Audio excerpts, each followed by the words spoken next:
Welkom bij Extra, de wekelijkse podcast van het Belang van Limburg. De brandstofprijzen swingen de pan uit. De oorlog in het Midden-Oosten jaagt ze verder omhoog en dat voelen we allemaal. Toch worden onze tankstations overspoeld door tanktoeristen. Opvallend, want sommige uitbaters verliezen dagelijks tienduizenden euro's. En ook de rest van de economie blijft niet gespaard.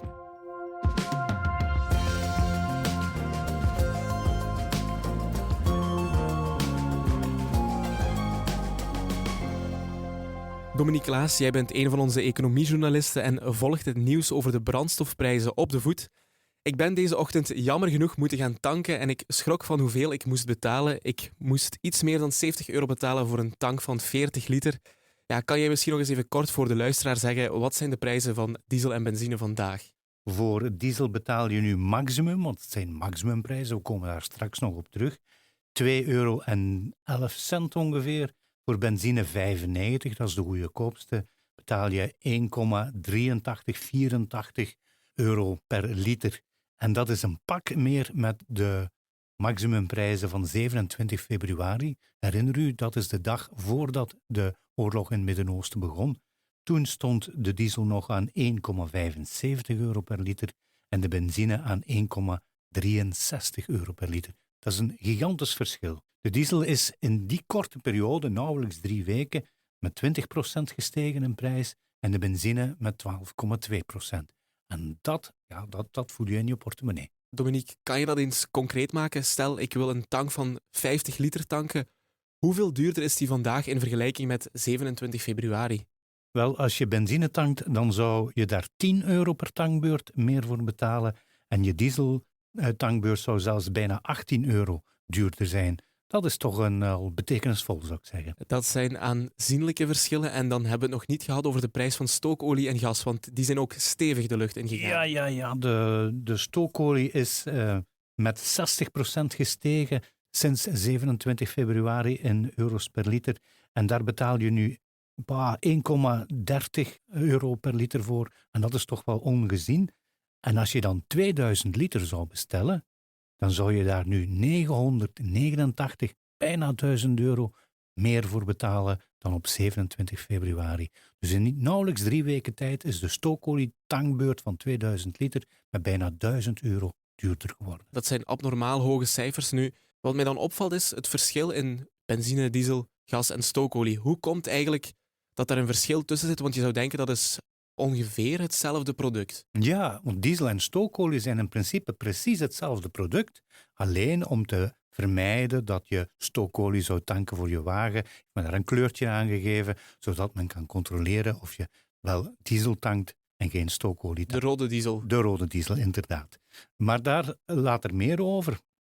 Maar wat betekent nu dat prijsverschil tussen diesel, benzine en stookolie? En dan moeten we even technisch worden, Siebe. Dan moet je even goed opletten.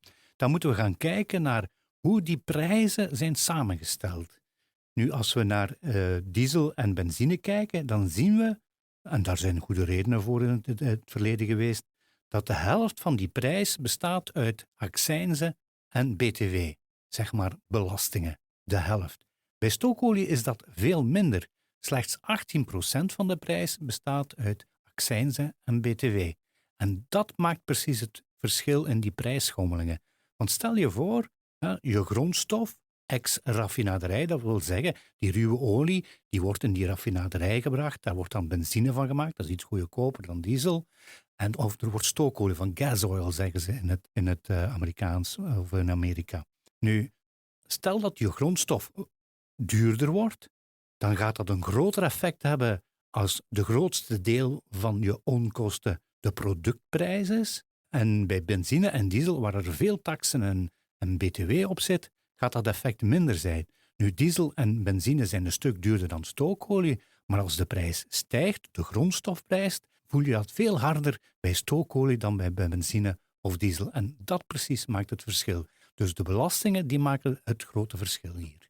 Dus als ik het goed begrijp, de grondstofprijs bij stookolie die is een groter aandeel eigenlijk in de prijs die wij betalen. Dat is heel precies gesteld. En waarom is dat?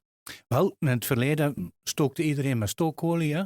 want het huis moest verwarmd worden. En de overheden wouden toen niet dat de mensen toch veel geld zouden moeten betalen om zich in de winter te kunnen verwarmen. En daarom heeft men beslist om de accijnzen en BTW is altijd 21%, maar goed, om veel minder accijnzen te heffen op stookolie dan op benzine en diesel. Van de andere kant, men wilde diesel ook afraden, omdat dat verkeerde uitstoot gaf, niet goed voor het milieu. En daarom heeft men de accijnzen op diesel lichtjes verhoogd. En zo krijg je al die prijsverschillen alleszins.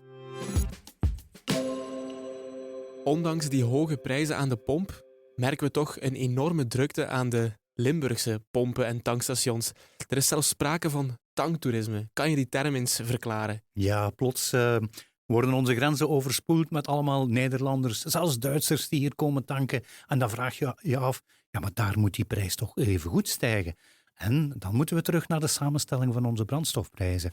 Want hoe worden die maximumprijzen gegenereerd? Dat is een ingewikkeld programma, het is een ingewikkelde oefening om dat te doen. En daar zitten allerlei factoren, zelfs de prijs van de dollar wordt erin meegenomen. Maar laten we het daar nu niet over hebben, maar laten we het wel hebben over één belangrijk mechanisme. Namelijk een soort vertragingsmechanisme dat in die prijs is ingebouwd. Dus als de grondstof, de ruwe olie, stijgt en de extra raffinaderijkosten die stijgen mee, dan is daar een programma in ingebouwd zodat de prijzen aan de pomp bij ons in België niet zo sterk stijgen. Stel, de grondstofprijzen worden 10% duurder, zou je verwachten dat zich dat ook relatief weerspiegelt in de prijs aan de pomp? Nee, dat gebeurt stapje per stapje. Zodat als de ruwe olieprijs piekt, dat de prijzen aan de pomp niet meteen gaan pieken bij ons. Het gebeurt geleidelijk. En dat is om de consument te beschermen, en dat is goed. Nadeel daarvan is dat in het buitenland, waar dat mechanisme niet bestaat, wij hebben dan ook nog maximumprijzen, waarbij de regering zegt, kijk, jullie brandstoffenhandelaars, dat is vanaf morgen de maximumprijs, daar mag je niet boven verkopen. Dat bestaat in Nederland niet, dat bestaat in Duitsland niet en dat vertragingsmechanisme bestaat er in veel mindere mate. En dat betekent dat de prijzen aan de pomp in Nederland en Duitsland veel sterker stijgen dan bij ons in België. En dat brengt dat tanktoerisme op gang met al daar zijn er nog andere redenen voor. De truckchauffeurs, de vrachtwagenchauffeurs, die krijgen meestal kortingen. En die kortingen die worden bij ons dan ook nog doorgerekend. En daardoor maken de tankuitbaters bij ons grote verliezen. Want die moeten hun brandstof duur aankopen en kunnen die prijsverhoging slechts mondjesmaat doorrekenen. En dan zitten ze nog met die kortingen voor die vrachtwagenchauffeurs. Ja, dan maak je verliezen. En dan begrijp je waarom Angelo Bruno, de grote baas van de Bruno-keten, plots heel woest begint te doen. Ja, daar komen we straks nog op terug. Nu, even die vrachtwagenchauffeurs, die maken vaak ook een serieuze rit om hier te komen tanken. Loont dat dan wel de moeite dat zij hier komen tanken? Ja, die tanken wel geen 50 liter.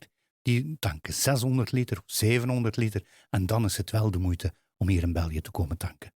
En dat maakt het nog veel erger voor onze eigen brandstoffenhandelaars. Ja, want dat tanktoerisme, dat heeft dan ook gevolgen voor ons, denk ik dan. Ja, wij staan hier aan te schuiven. Wij moeten ook gaan tanken, we kunnen niet door. De hele straten staan vol met vrachtwagens. De mensen die dan gewoon moeten tanken, die kunnen daar niet door. En dat zorgt voor een heleboel wrevel.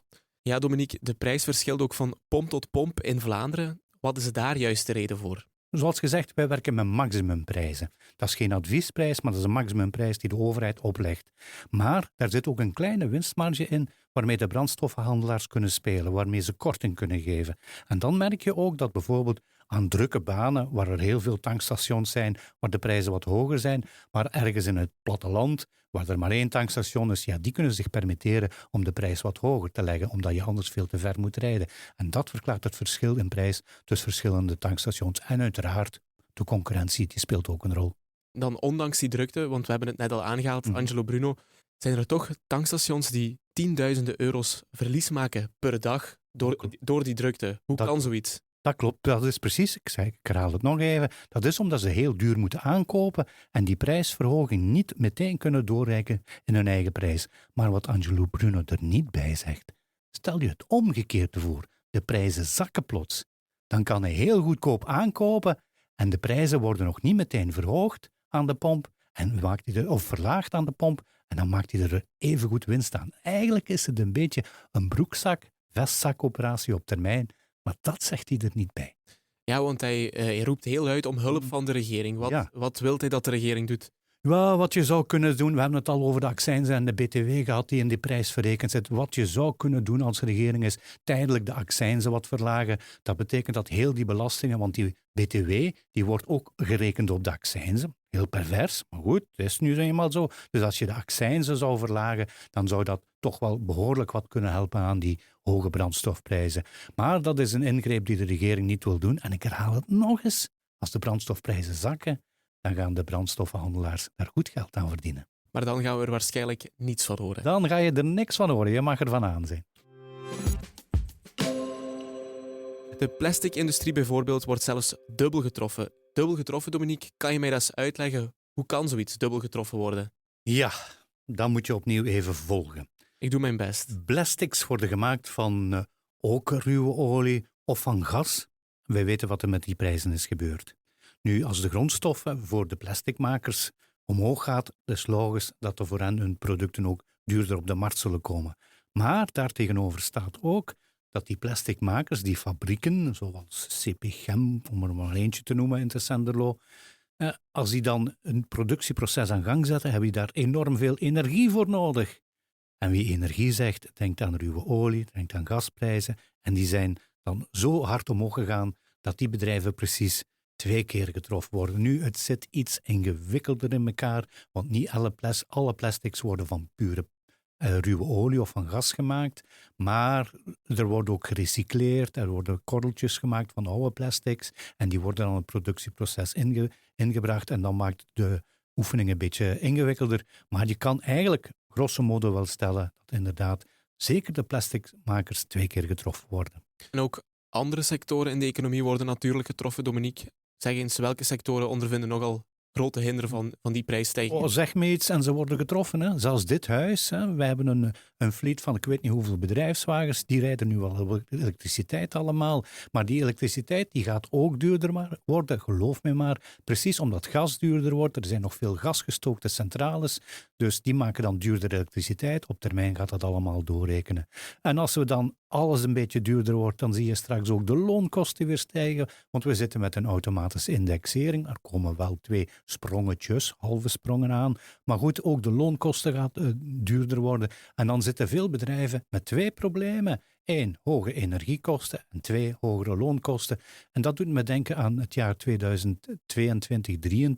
na het uitbreken van de oorlog in Oekraïne. Toen hebben we precies hetzelfde gezien. Toen plots alle afgesloten werden van de Russische gas, die voor ons heel goedkoop was. De mogelijkheid bestaat dat dat nu zich gaat herhalen. Maar ik moet het een beetje relativeren, want als we de gasprijzen en ruwe olieprijzen nu bekijken, dan zitten die nog lang niet aan de pieken van 2022 en 2023. Mag ik wel zeggen dat de vooruitzichten dan niet echt prettig zijn? Wat kunnen we verwachten de komende weken en maanden misschien? Tja, waar is mijn glazen bol? Ik heb hem niet, ik zie hem niet. Maar alles hangt af van hoe lang die straat van Hormuz geblokkeerd blijft. Of, als je het een beetje breder wilt trekken, hoe lang blijft die eigenaardige oorlog toch wel in Iran, hoe lang blijft die duren? Trump zegt nu wel dat het einde in zicht is en dat het niet lang meer zal duren. Maar wat kan je van die man nog geloven? Weinig, denk ik dan. Morgen vertelt hij iets anders. Dus alles hangt samen met hoe lang blijft die straat van Hormuz geblokkeerd en hoe lang blijft die oorlog duren. Als het langer gaat duren, dan vrees ik dat we er weer aan zijn voor de moeite en dat we opnieuw een inflatieschok gaan krijgen waar we weer een paar jaar voor nodig gaan hebben om die te kunnen verteren. Is er iets wat we van hieruit kunnen doen om dat op te lossen? Oplossen ligt niet aan ons, maar je kan je een klein beetje beschermen. Zorg dat je huis voldoende geïsoleerd is, een beetje zuinig zijn met energie, dat helpt allemaal. We zullen toch door de zure appel heen moeten bijten, vrees ik.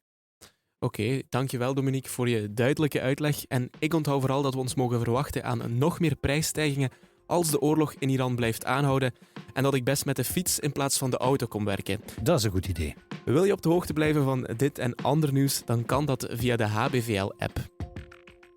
Dit was Extra, de wekelijkse podcast van het Belang van Limburg. Bedankt voor het luisteren.